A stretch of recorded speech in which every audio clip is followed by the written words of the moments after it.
Hello दोस्तों, स्वागत है आपका हमारे channel career paid by engineer में। मैं हूं रंजन राज। और जैसा कि मैंने आपको कल एक अपडेट दिया था, CITS 2022 का जो एंट्रेंस एग्ज़ाम का जो फॉर्म है वो निकल के आ चुका है। ठीक है, कल ही मैंने आपको अपडेट दे दिया था। अगर आपने वो वीडियो नहीं देखा तो आप देख लीजिएगा। और उसका जो फुल नोटिफिकेशन है, यानी कि जिसे हम लोग प्रॉस्पेक्टस भी बोलते हैं, CITS 2022 का, वो भी आ चुका है। तो पहली चीज़ मैं आपको ये क्लियर कर दूं, अगर आपके कोई भी डाउट्स हैं CITS एग्ज़ाम को लेकर, CITS एंट्रेंस एग्ज़ाम को लेकर, CITS कोर्स को लेकर, तो इस वीडियो को लास्ट तक देखिएगा। नहीं तो आप फिर कमेंट करते रह जाएंगे और कमेंट का रिप्लाई देना पॉसिबल नहीं होगा। तो जो भी 10 से 15 मिनट का ये वीडियो होने वाला है आपके लिए, अगर आप CITS कोर्स करना चाहते हैं तो आपके लिए ये बहुत ज़्यादा इंपॉर्टेंट वीडियो होने वाला है। मैं आपको पहले भी कह रहा हूँ कि इस वीडियो को लास्ट तक देखिएगा, तभी आपके सारे डाउट्स जो हैं क्लियर हो पाएंगे। ठीक है, तो वीडियो में आगे बढ़ने से पहले मैं आपको बता दूं कि CITS के एंट्रेंस एग्ज़ाम के रिगार्डिंग जो हमारा मॉडल पेपर है वो उपलब्ध है, जहां पर जो प्रीवियस ईयर में प्रश्न पूछे गए हैं 2020 और 21 में, उन प्रश्नों को भी रखा गया है। तो उस मॉडल पेपर को आप डाउनलोड कर सकते हैं और देख सकते हैं कि किस तरह के प्रश्न आते हैं, कैसे प्रश्न पूछे जाने की संभावना है, प्रश्नों का लेवल क्या रहता है, और उसी हिसाब से आप अपनी तैयारी को आगे बढ़ा सकते हैं। चलिए, अब आइए हम लोग आगे बढ़ते हैं इस नोटिफिकेशन या प्रॉस्पेक्टस के कंटेंट की तरफ। सारी चीज़ें यहाँ पर दी गई हैं, बस आप इस वीडियो को लास्ट तक देखिएगा। आपको किसी भी तरह के सवाल पूछने की मुझे नहीं लगता कि आवश्यकता आपको पड़ेगी। अब सबसे पहले यहाँ पे देखिए कि ये जो CITS कोर्स के बारे में यहाँ पर डिटेल्स दी हुई है। तो यहाँ पर जो लिखा हुआ है इसको ना पढ़ के मैं आपको शॉर्ट फॉर्म में बता दूँ कि जैसे कि CITS कोर्स है, ITI में इंस्ट्रक्टर बनने के लिए ये कोर्स होता है। 1 साल का कोर्स होता है। ठीक है, जैसे कि आप जो भी जिस भी राज्य में आप रहते होंगे, तो वहाँ जैसे कोई टीचर की वैकेंसी आती है तो उसके लिए आपको कोई स्पेसिफिक कोर्स करना पड़ता है। जैसे मैं उत्तर प्रदेश की एग्जांपल की बात करूँ तो BTC हो गया या B.Ed हो गया। आपको माध्यमिक विद्यालय में या प्राइमरी विद्यालय में टीचर बनने के लिए ये कोर्स करने पड़ते हैं। उसी तरीके से DGT की तरफ से एक ये कोर्स है CITS कोर्स, कि अगर आपको ITI कॉलेज, जो ITI कॉलेज होते हैं वहाँ पर जो लेक्चरर या इंस्ट्रक्टर की जो वैकेंसी आती है, वहाँ पर अगर आप इंस्ट्रक्टर बनना चाहते हैं तो CITS कोर्स आपको करना पड़ेगा। क्योंकि भी आपने हाल ही में देखा यूपी की वैकेंसी आई, जहाँ पर CITS कोर्स को अनिवार्य कर दिया गया था। जो लोग CITS कोर्स नहीं किए हैं वो इंस्ट्रक्टर के लिए अप्लाई नहीं कर सकते हैं। इसी तरह से झारखंड की वैकेंसी आई हुई थी, जो हालांकि बाद में कैंसिल हो गई। उसमें भी CITS का कोर्स कंपलसरी था। तो 1 साल का कोर्स है, आप इसको आसानी से कर सकते हैं अगर आपके पास समय है तो। ठीक है, तो CITS कोर्स क्या होता है ये आपको समझ में आ गया होगा। अब आइए हम लोग यहाँ पे जानते हैं कि CITS कोर्स में जो एडमिशन होता है वो all India common entrance test के बेस पर होता है। यानी कि ऑल इंडिया में एग्ज़ाम कंडक्ट कराया जाता है, एक एंट्रेंस एग्ज़ाम कंडक्ट कराया जाता है। CBT बेस्ड आपका ये एग्ज़ाम होता है और इसी में जो आप मार्क्स ऑब्टेन करते हैं एंट्रेंस एग्ज़ाम में, उसी के थ्रू आपको कॉलेज अलॉट होता है। जो भी कॉलेज आप चूज करते हैं, आपके नंबर के हिसाब से, आपकी मेरिट के हिसाब से जो कॉलेज आप चुनेंगे वो कॉलेज आपको यहाँ पे मिलेगा। ठीक है, अब देखिए इसके जो फॉर्म शुरू होने हैं वो आपके यहाँ पे 6 जून से शुरू होने हैं और 25 जून तक ये फॉर्म चलेंगे। और इसकी जो एंट्रेंस एग्ज़ाम की डेट रखी गई है वो 17 जुलाई को रखी गई है। यानी कि लगभग अगर मैं आपसे कहूँ कि अभी तो आप थोड़ा बहुत आपका फॉर्म बनने में ही चला जाएगा समय, तो लगभग 40 दिन का समय आपके पास प्रिपरेशन के लिए बचा हुआ है।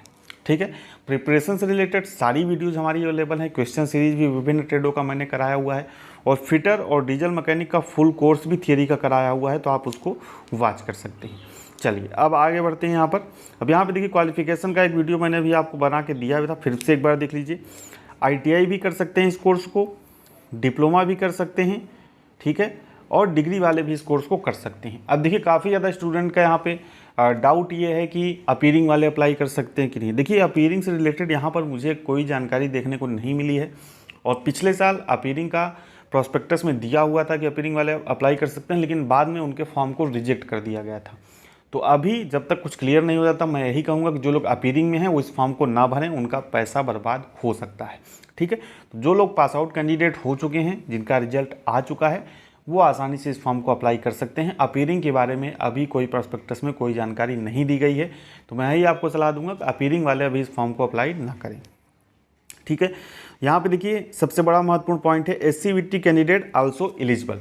यहाँ पे जो SCVT कैंडिडेट हैं वो भी यहाँ पे एलिजिबल हैं इस कोर्स को करने के लिए। तो जो पिछले साल तक का क्राइटेरिया था कि अगर आपने ITI SCVT से किया है तो आपको अप्रेंटिस होना चाहिए, तो इस तरह का कोई क्राइटेरिया इस बार नहीं रखा गया है। चाहे आपने ITI NCVT से किया हो, चाहे SCVT से किया हो, आप अप्लाई कर सकते हैं, क्योंकि इस बार सीटों की संख्या भी काफ़ी ज़्यादा बढ़ाई गई है। सारी जानकारी मैं आपको यहाँ पे देने वाला हूँ। अब यहाँ पे देखिए किसी भी तरह का एज लिमिट नहीं रखा गया है, ठीक है, क्योंकि ये एडमिशन है, कोई ये जॉब का प्रोसेस नहीं है कि आपको यहाँ पे एज लिमिट रखा जाएगा। आप कितनी भी उम्र के हैं आप इस फॉर्म को भर सकते हैं, अप्लाई कर सकते हैं। अगर आपको लगता है कि आपको इस कोर्स से करने से फ़ायदा होगा तो आप इसको अप्लाई कर सकते हैं। इंट्रेंस एग्जामिनेशन फ़ीस की बात करें तो यहाँ पर 500 रुपये फ़ीस रखा गया है जनरल कैंडिडेट के लिए, और 300 जनरल और OBC कैंडिडेट के लिए, और 300 रुपये SC ST PH EWS और वुमेन कैंडिडेट के लिए यहाँ पर फीस रखा गया है। अब हम लोग बात करें इंट्रेंस एग्ज़ाम पैटर्न की, ठीक है। तो इंट्रेंस एग्जाम पैटर्न की बात करें तो 75% प्रश्न आपके जो है ट्रेड से रिलेटेड पूछे जाएंगे, जिस भी ट्रेड के लिए आप अप्लाई करते हैं। अभी मैं आपको ये भी बताऊंगा कि आपका कौन सा ब्रांच से आपने डिप्लोमा किया है, डिग्री किया है, ITI किया है, तो आपको किस ट्रेड से CITS का कोर्स करना है ये भी मैं आपको बताऊँगा। बाकी आप प्लेलिस्ट चेक कर सकते हैं CITS ट्रेड इन्फॉर्मेशन का, वो भी मैंने बनाया हुआ है, वहाँ से भी आप सारी जानकारी ले सकते हैं। तो 75% प्रश्न आपके जिस भी ट्रेड में आप अप्लाई करते हैं, मान लीजिए आपने फिटर ट्रेड से अप्लाई किया कि मैं फिटर से CITS का कोर्स करना चाहता हूँ, तो फिटर के 75% प्रश्न थियरी के, ट्रेड थियरी के 75% प्रश्न पूछे जाएंगे, और जो 25% प्रश्न पूछे जाएंगे, यानी कि 25% जो प्रश्न पूछे जाएंगे वो आपके aptitude, logical, numeric and reasoning से होने वाले हैं, जो कि बहुत ही सिंपल प्रश्न होते हैं, ठीक है, जिसका मॉडल पेपर भी मैंने बनाया हुआ है, ठीक है। अब देखिए यहाँ पर रिजर्वेशन जो पॉलिसी फॉलो होगी वो सेंट्रल रिजर्वेशन पॉलिसी फॉलो होगी। तो इस बात को आप ध्यान रखिएगा, अगर आप किसी भी कैटेगरी में आते हैं, जैसे कि OBC हो गया, SC हो गया, SC हो गया, SC हो गया या ST हो गया, तो आपको ये ध्यान रखना है कि वो कैटेगरी जो है सेंट्रल गवर्नमेंट के रिकॉर्ड में होनी चाहिए, ठीक है। जैसे कि बहुत से ऐसे स्टेट हैं जहाँ पर आप OBC में काउंट होते होंगे, लेकिन हो सकता है सेंट्रल गवर्नमेंट में आप जनरल में आते हों, तो यहाँ पर जो भी आप सर्टिफिकेट आपसे मांगा जाता है वो सेंट्रल गवर्नमेंट का मांगा जाता है। तो इस वजह से आप इस चीज़ का भी ध्यान रखिएगा कि अगर आप किसी कैटेगरी का लाभ लेना चाहते हैं तो वो कैटेगरी सेंट्रल गवर्नमेंट में भी आप उस कैटेगरी में रजिस्टर होने चाहिए, क्योंकि डॉक्यूमेंट वेरिफिकेशन के समय जो लोग सर्टिफिकेट मांगते हैं आपसे, वो आपका सेंट्रल का सर्टिफिकेट मांगते हैं। तो अभी से ही आप इस बात का ध्यान रखिएगा।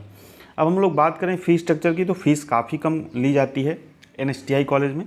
मैंने आपको सारी जानकारी दी हुई है। कॉलेज 3 तरह के होते हैं, NSTI होते हैं, NSTI W होते हैं, ठीक है, यानी कि वुमेंस के लिए एक अलग कॉलेज होता है जिसे आप महिला विश्वविद्यालय भी बोल सकते हैं, और एक ITOT होता है जो स्टेट गवर्नमेंट के कॉलेज या प्राइवेट कॉलेज होते हैं, ठीक है। तो यहाँ पे हम लोग बात करें जनरल और OBC कैंडिडेट की 1520 रुपये यहाँ पर फीस आपको दिखा रहा है, ठीक है, लेकिन ये हाफ ईयरली का दिखा रहा है, क्योंकि ये CITS कोर्स 1 साल का होता है, तो 2 साल का अगर आप इसका डबल करेंगे तो लगभग 3000 रुपये आपका फीस यहाँ पे पड़ेगा साल भर का। NSTI कॉलेज की मैं बात कर रहा हूँ। ITOT कॉलेज में फ़ीस को डिसाइड नहीं होती, वो जो प्राइवेट हैं और जो स्टेट गवर्नमेंट का कॉलेज है वो लोग खुद डिसाइड करते हैं, उनकी फ़ीस चेंज होती रहती है, ठीक है। तो वो आपको वहाँ पर कॉल करके पता करना पड़ेगा, ठीक है। अब इसी तरीके से SC ST PH और EWS कैंडिडेट हैं तो 620 रुपये हाफ ईयरली, यानी कि आप इसका जस्ट डबल कर लीजिए, तो 1200 से 1300 रुपये आपकी साल भर की फ़ीस है। तो काफ़ी ज़्यादा लोग हाई तौबा फीस के लिए करते हैं, तो भाई फ़ीस यहाँ पे काफ़ी कम है। दूसरी चीज़ हम लोग बात करें, ये आपकी फ़ीस हो गई। हॉस्टल फ़ीस की बात करें तो हॉस्टल फ़ीस आपका 100 रुपये पर मंथ लगता है। ध्यान से सुनिएगा, काफ़ी ज़्यादा लोग कन्फ्यूज हो जाते हैं। 100 रुपये पर मंथ, ये मैं NSTI कॉलेज का बता रहा हूँ, यानी कि साल भर अगर आप रहेंगे NSTI कॉलेज में हॉस्टल में तो 1200 रुपये आपका साल भर का लगेगा। 1200 से 1300 रुपये, कुछ और चीज़ें भी वहाँ पे एक्स्ट्रा चार्ज लिया जाता है, तो 1200 से 1300 रुपये आपका हॉस्टल का लिया जाएगा साल भर का। मैं आप फिर से बोल रहा हूँ, ये ईयरली फ़ीस में बता रहा हूँ, और मंथली अगर आप फीस की बात करें तो 100 रुपये पर मंथ हॉस्टल का चार्ज लिया जाता है NSTI कॉलेज में। साल भर की फ़ीस 1200 से 1300 रुपये होती है, जो कि काफ़ी ज़्यादा कम है, क्योंकि अगर आप कहीं अभी रूम लेने जाओगे तो वहाँ आपको 3000 रुपये का पर मंथ रूम मिलता है। तो इस वजह से आपको एग्ज़ाम में मेहनत करना बहुत ज़रूरी है, अच्छे मार्क्स लाना ज़रूरी है, ताकि आपको NSTI कॉलेज मिले और आपको बहुत ही कम पैसे में आपका CITS कोर्स हो सके, ठीक है। तो उम्मीद करता हूँ फीस से रिलेटेड आपकी जानकारी क्लियर हो गई होगी। देखिए यहाँ पे लिखा हुआ है कि the fees structure of state government and private institute are decided by them, यानी कि जो स्टेट गवर्नमेंट के कॉलेज हैं, जैसे कि जिस स्टेट में कॉलेज, जैसे उत्तर प्रदेश का कॉलेज है कोई, ठीक है, या किसी हरियाणा गवर्नमेंट का कॉलेज है या कोई प्राइवेट IIT कॉलेज है, तो उनको उन पे गवर्नमेंट का कोई वो अधिकार नहीं है, वो उस इंस्टीट्यूट को अधिकार है कि वो कितना फीस रख सकते हैं। तो इसलिए वहाँ पर फीस हमेशा जो है NSTI कॉलेज से ज़्यादा होती है। इसलिए मैं आपको पहले ही आगाह कर दूं कि आप अच्छी से अच्छी मेहनत करें ताकि आपको NSTI कॉलेज मिले और 4 से 5 हज़ार रुपये में आपका हॉस्टल और फीस दोनों खर्च हो जाए। ठीक है, तो अभी से आप लोग तैयारी नहीं करना शुरू किया तो आप लोग यहाँ पे तैयारी शुरू कर दीजिएगा। अब देखिए आगे बढ़ते हैं। ये ऑफिशियल वेबसाइट पर आपको लिंक देखने को मिल जाएगा। ये जो प्रॉस्पेक्टस है अभी ऑफिशियल वेबसाइट पर नहीं आया है, लेकिन हम लोग डाउनलोड कर लेते हैं कहीं से सेट करके। तो 1 से 2 दिन में यानी कि 6 तारीख से फॉर्म भरा जाना है, कल से आपका फॉर्म भरा जाना है। तो आज शाम तक या कल सुबह तक ये प्रॉस्पेक्टस आपको वेबसाइट पर देखने को मिल जाएगा और इसी वेबसाइट पर आपको NIMIonlineadmission.in पर ही जाकर आपको फॉर्म फिल करना है। ठीक है, अब यहाँ पे देखिए 6 तारीख से फॉर्म भरे जाएंगे, 25 तक, 11 से 17 तक आप यहाँ पे मॉक टेस्ट दे सकते हैं और 17 जुलाई को आपका यहाँ पे एग्ज़ाम होना है, entrance exam. Computer based test exam होता है जहाँ पर किसी भी तरह की नेगेटिव मार्किंग यहाँ पे अभी नहीं होती है। ठीक है, सारी जानकारी मैंने आपको सिलेबस में दी हुई है। अब देखिए यहाँ पर ये जो सबसे महत्वपूर्ण पॉइंट है इसको बहुत लोग इग्नोर कर देते हैं और लास्ट में परेशान होते हैं।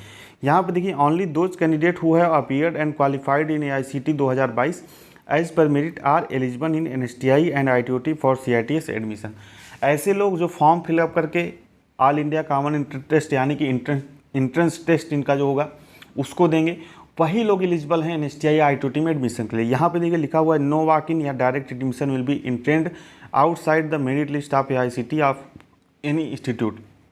तो काफ़ी ज़्यादा इंस्टीट्यूट आपके पास मैसेज करेंगे कि आप डायरेक्ट एडमिशन ले लीजिए, लेकिन मैं आपको पहले भी कह दूं कि आप डायरेक्ट एडमिशन कभी मत लीजिएगा, नहीं तो फाइनल एग्जाम के लिए आपका एडमिट कार्ड नहीं आएगा।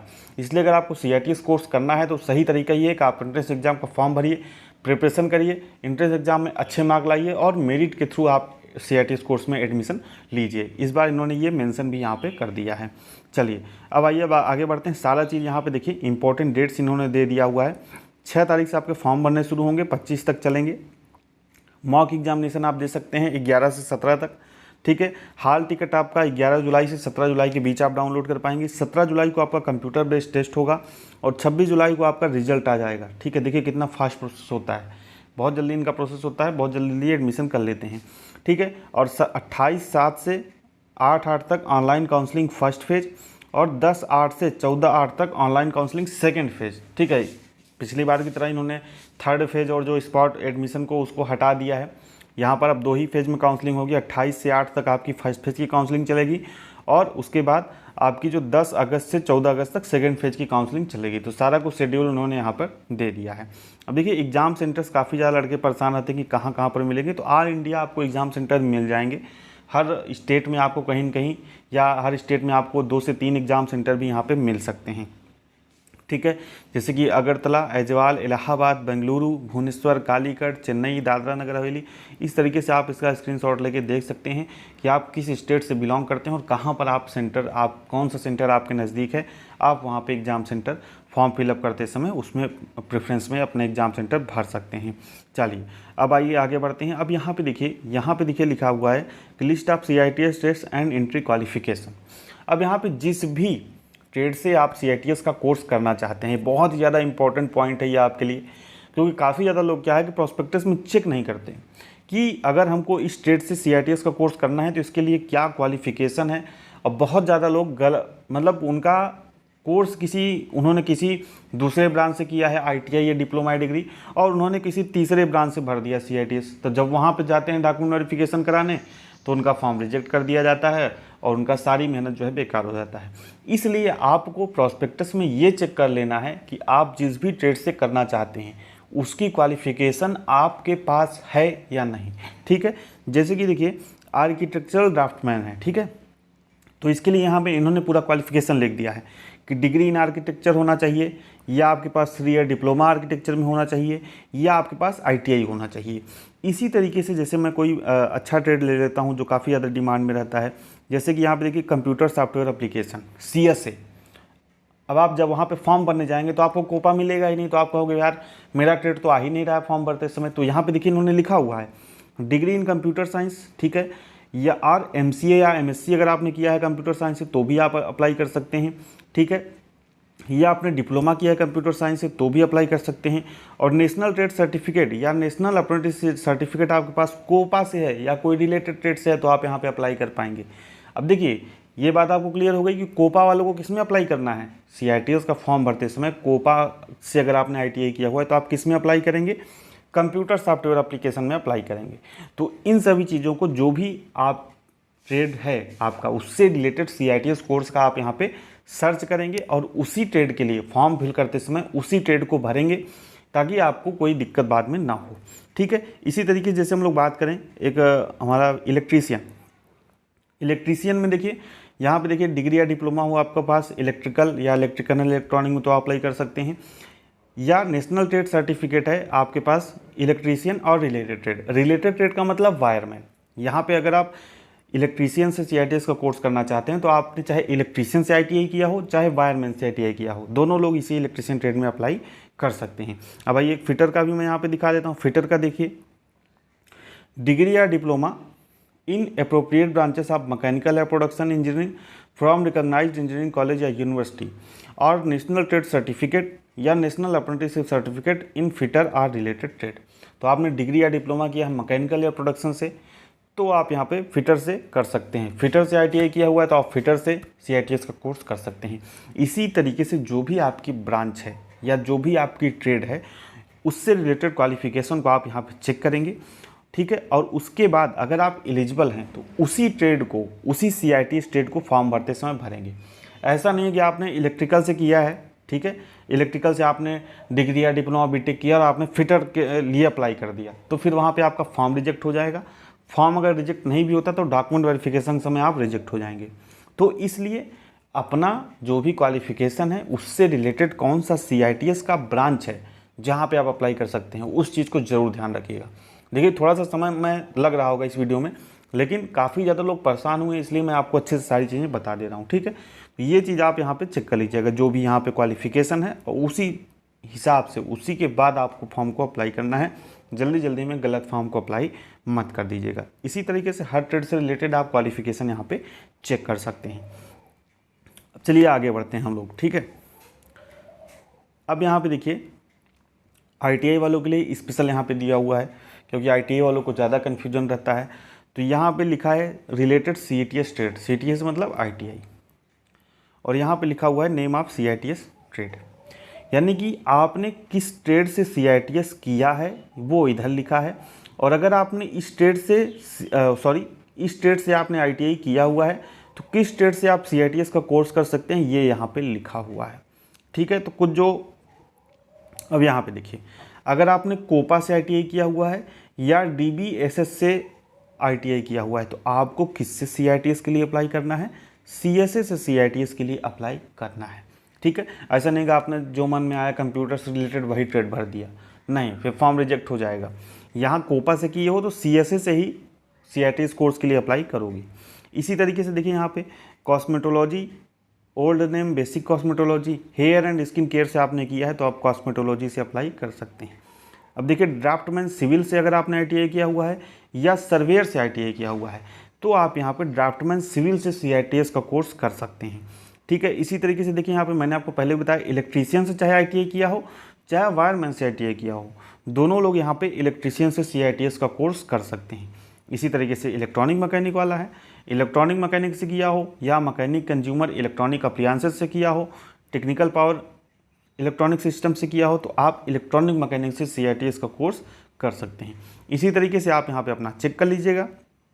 मशीनिस्ट वाले machinist and operator advance machine tool से CITS का कोर्स कर सकते हैं। ठीक है, इस तरीके से आप चेक कर लीजिएगा। यहाँ पे देखिए इंग्लिश वालों का काफ़ी ज़्यादा स्टेनो सेक्रेटरियल प्रैक्टिस इंग्लिश या जिसे हम लोग स्टेनो इंग्लिश भी बोलते हैं, तो उन लोग जब फॉर्म अप्लाई करने जाएंगे तो उनका फॉर्म में ऑप्शन ही नहीं आएगा स्टेनो इंग्लिश का, तो वहाँ पे आपको ऑप्शन मिलेगा ऑफिस मैनेजमेंट का। तो जो लोग स्टेनो से इंग्लिश से जिन्होंने किया हुआ है ITI वो यहाँ पे ऑफिस मैनेजमेंट से CITS का कोर्स कर सकते हैं। इसी तरीके से आप अपने ट्रेड से रिलेटेड CITS ट्रेड का जो है नाम चेक कर लीजिएगा और उसी को फॉर्म में भरिएगा, क्योंकि फॉर्म में अगर आपने गलती कर दी तो फिर आप पछताते रह जाएंगे, आपका कुछ नहीं हो पाएगा। ठीक है।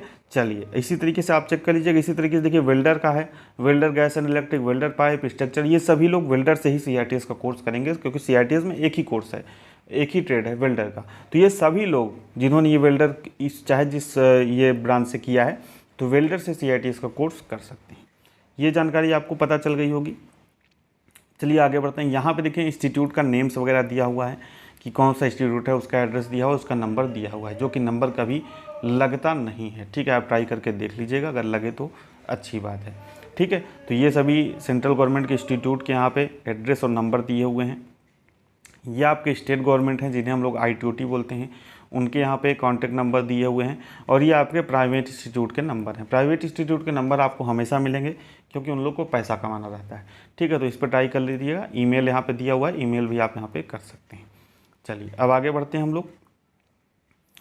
अब देखिए यहाँ पे इस बार कुछ नई चीज़ें जोड़ी गई हैं। ठीक है, अब यहाँ पे देखिए पहले इसको समझ लेते हैं कि distribution of seats in NSTI। मैंने आपको पहले ही बताया कि 3 तरह के कॉलेज होते हैं। एक होता है NSTI, एक होता है NSTI W, जो कि सिर्फ गर्ल्स के लिए होता है, और एक होता है ITOT, जो कि स्टेट गवर्नमेंट का होता है, या प्राइवेट कॉलेज होते हैं जो, उनको ITOT बोलते हैं। और जो सेंट्रल गवर्नमेंट का कॉलेज होता है उसको हम लोग NSTI बोलते हैं। तो यहाँ पे कौन से कॉलेज में, यहाँ पे देखिए कॉलेज का नेम लिखा हुआ है NSTI Chennai, NSTI Calicut, NSTI Bhubaneswar, NSTI Hyderabad, NSTI Jodhpur. तो यहाँ पे कॉलेज का नाम लिखा हुआ है, यहाँ पर ट्रेड का नाम लिखा हुआ है कि कारपेंटर है, ड्राफ्टमैन सिविल है, ड्राफ्टमैन मैकेनिकल है। तो कौन से कॉलेज में किस ट्रेड की कितनी सीटें उपलब्ध हैं, ये आपको यहाँ पे लिखा हुआ है। जैसे कि बात करें कारपेंटर की, तो कारपेंटर की 100 सीट उपलब्ध है NSTI चेन्नई में, और 25 सीट है NSTI हावड़ा में। इसी तरीके से जो भी आपका ट्रेड है, फिटर की बात करें तो फिटर की देखिए 100 सीट है NSTI चेन्नई में। यहाँ पे देखेंगे तो NSTI भुवनेश्वर में 50 सीट है, NSTI हैदराबाद में 100 सीट है, NSTI जोधपुर में 50 सीट है, NSTI लुधियाना में 50 सीट है। टोटल 900 सीटें हैं फिटर की। ठीक है, इसी तरीके से इलेक्ट्रीशियन की 825 सीटें हैं। तो इस तरीके से आप चेक कर सकते हैं कि कौन से कॉलेज में कितनी सीट है। ठीक है, ये हो गई हमारी NSTI की बात। इसी तरीके से आप चेक कर लीजिएगा प्रॉस्पेक्टस डाउनलोड करने के बाद। अब यहाँ पे हम लोग बात करते हैं NSTI W की। ठीक है, यानी कि वुमेंस का जो कॉलेज है, जहाँ पर सिर्फ गर्ल्स का एडमिशन होता है।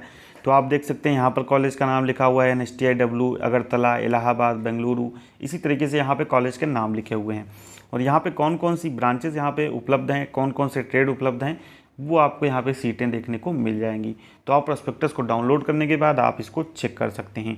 अब आइए आगे बढ़ते हैं हम लोग। यहाँ पे देखिए अब हम लोग बात करते हैं स्टेट गवर्नमेंट के कॉलेज की और प्राइवेट कॉलेज की। ठीक है, ITOT जो मैंने आपको बताया, तो ये स्टेट गवर्नमेंट के कॉलेज हैं, और ये जो जितने ग्रीन से हैं ये सभी प्राइवेट कॉलेज हैं। तो यहाँ पे भी आप नंबर ऑफ सीट्स किस कॉलेज में कितना है आप यहाँ पे चेक कर सकते हैं। अब देखिए इस बार जो महत्वपूर्ण चीज़ जोड़ी गई है वो ये है कि जैसे कि आपको पता है, मैंने आपको पहले बताया था कि DGT ने जो CITS का कोर्स है वो अनिवार्य कर दिया है इंस्ट्रक्टर बनने के लिए। तो इस बार बहुत से स्टेट में ऐसे ITI कॉलेज हैं जिनको CITS कॉलेज में परिवर्तित कर दिया गया है। ठीक है, तो पहले ये जो समस्या आपको होती थी कि आपके घर के आसपास कोई कॉलेज नहीं है, आपको दूर जाना पड़ेगा CITS का कोर्स करने के लिए, तो उस समस्या को काफ़ी हद तक DGT ने इस बार सॉल्व कर दिया है। यहाँ पे आप देखेंगे कि distribution of CITS seats in ITI converted into ITOT। थोड़ा सा मैं जूम कर देता हूँ। यहाँ पे देखिए distribution of CITS seats in ITI converted into ITOT, यानी कि कई ऐसे स्टेट हैं जहाँ पर बहुत से ITI कॉलेजों को, जो भी गवर्नमेंट कॉलेज रहे होंगे या प्राइवेट कॉलेज रहे होंगे, उनको ITOT में कन्वर्ट कर दिया गया है। यानी कि अब वहाँ से, जहाँ से पहले ITI होती थी, अब वहाँ से CITS का कोर्स भी आप कर सकते हैं। तो यहाँ पे देखिए स्टेट वाइज दिया हुआ है, हिमाचल प्रदेश, जम्मू एंड कश्मीर और आंध्र प्रदेश। ठीक है, तो यहाँ पे आप देख सकते हैं कि कौन सा कॉलेज है और यहाँ पर कितनी सीट है। इसी तरीके से बात करें तो यहाँ पे आप देख सकते हैं तेलंगाना, उत्तर प्रदेश, छत्तीसगढ़ की बात करें तो यहाँ पे पहले कोई कॉलेज नहीं था।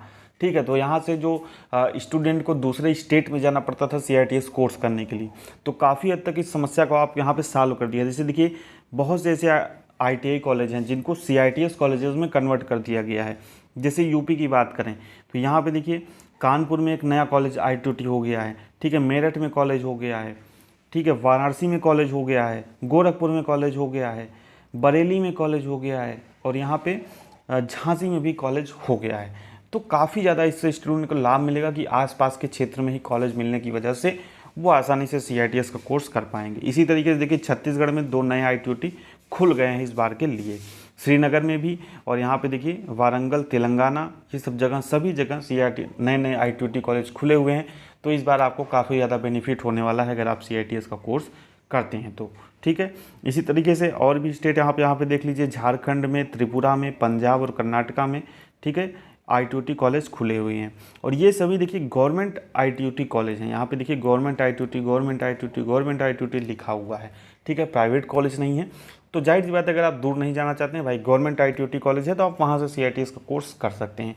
ये सभी नए कॉलेज यहाँ पे खुले हुए हैं, जिससे सीटों की संख्या भी क्या हो गई है, इस बार कॉलेज में बढ़ गई है। तो यहाँ पे देखिए इन्होंने पूरा सीट का डिस्ट्रीब्यूशन भी दे दिया है, ठीक है, कि NSTI कॉलेज में कितनी सीटें, टोटल 5900 सीटें हैं। NSTI वुमेंस में कॉलेज जो होता है NSTIW, उसमें 2650 सीटें हैं। एक्सटर्नल सेंटर पुडुचेरी का है, वहाँ पर 25 सीटें हैं। ITOT में यहाँ पर 4640 सीटें हैं। और जो न्यू ITOT इस बार खुले हुए हैं स्टेट में, गवर्नमेंट ITOT खुले हुए हैं, वहाँ पर 2650 सीटें हैं। और टोटल सीटों की बात करें तो यहाँ पर 15865 सीटें अब हो गई हैं, जो कि पिछले साल करीब तकरीबन 12000 के आसपास सीटें थी। तो इस बार 3-3.5 हज़ार सीटें जो बढ़ी हैं, उसकी वजह से आपको काफ़ी ज़्यादा बेनिफिट होने वाला है। पहला बेनिफिट तो ये होगा कि आपको आसानी से एडमिशन मिलेगा, क्योंकि सीटें जब बढ़ी हैं तो मेरिट थोड़ी सी कम जाने की संभावना रहेगी। दूसरी चीज़ ये है कि काफ़ी ज़्यादा लोग जिनको दूर दूर कॉलेज में जाते थे और वो नहीं जाते थे, छोड़ देते थे, फाइनल एडमिशन नहीं लेते थे, तो उनके लिए ये फ़ायदा है कि वो यहाँ पर क्योंकि आसपास कई राज्यों में ITOT कॉलेज खुल गए हैं, गवर्नमेंट ITOT कॉलेज खुल गए हैं, तो वहाँ पर फीस भी, आप गवर्नमेंट कॉलेज है तो आप फीस से वहाँ कम अपेक्षा कर सकते हैं। अभी कुछ क्लियर नहीं है कि वहाँ पे कितनी फ़ीस ली जाएगी, लेकिन फिर भी आप एक उम्मीद कर सकते हैं कि फ़ीस कम ली जाएगी, ठीक है। तो वहाँ से आप CITS का कोर्स अपने घर के आसपास ही कर सकते हैं। ये बहुत बड़ा फ़ायदा यहाँ पर स्टूडेंट को होने वाला है।